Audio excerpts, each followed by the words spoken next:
The Average Paul Kagame Supporter. How Rwanda Learned to Clap in Unison. Written by Gabriel Ndayishimiye. Part 1, Scene 10. I caught myself laughing yesterday. Not because anything was funny. I no longer trust the order in which these events occurred, or if they occurred at all. I tell myself, first the note, then the silence, then the voice. But time is unreliable here. It sloshes, it backtracks. Sometimes I wake, believing the note was delivered only yesterday, crisp and folded like contrition itself. Sometimes I am certain I never wrote it, that it was placed by another hand, in another building, under another door. And I only dreamed it as a rehearsal for a life I was too weak to lead. There are moments, terrible, lucid moments, when I suspect I am not the author of these letters, but their recipient. Yes, yes. What if it is she who is writing me? What if I am merely the vessel into which the letter was dropped, a breathing envelope fashioned from guilt and longing and state-issued linen? What if her silence is not silence at all, but dictation? I repeat, what if the words I write are not mine, but hers?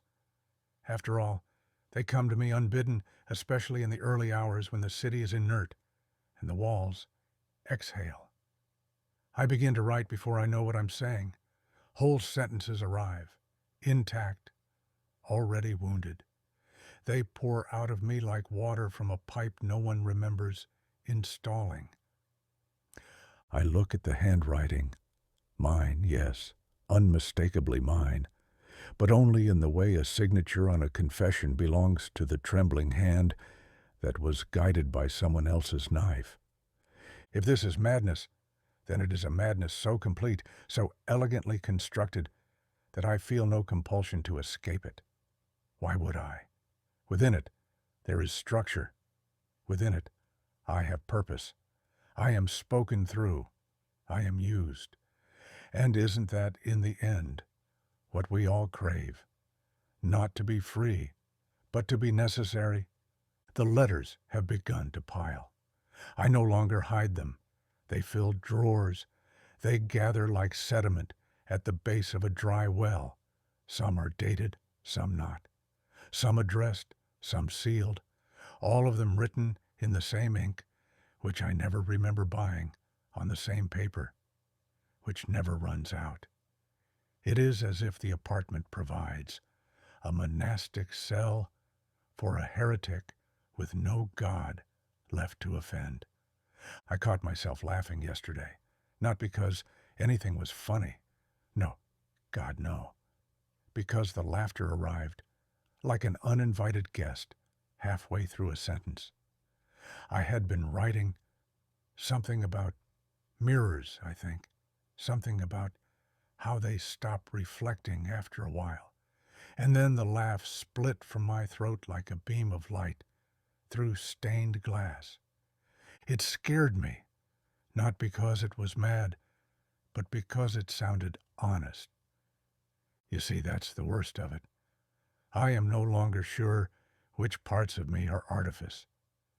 The rage, the despair, the awe I feel when I hear her footsteps overhead, like the drumbeat of a deity made of floors and distance. Were these always mine? Or were they planted? Rituals absorbed from watching too many men fall with too much poetry. I dreamed last night, if it was a dream, that I stood in the center of her apartment, not above, not below, but within.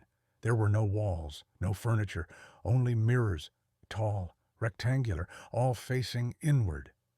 I saw myself reflected in infinite regress, but in each mirror I was slightly altered. In one, a uniform. In another, a blindfold. In the next, ash, suspended in the air, like the aftermath of a thought that had burned too fast. I reached out, I touched the glass. It was warm,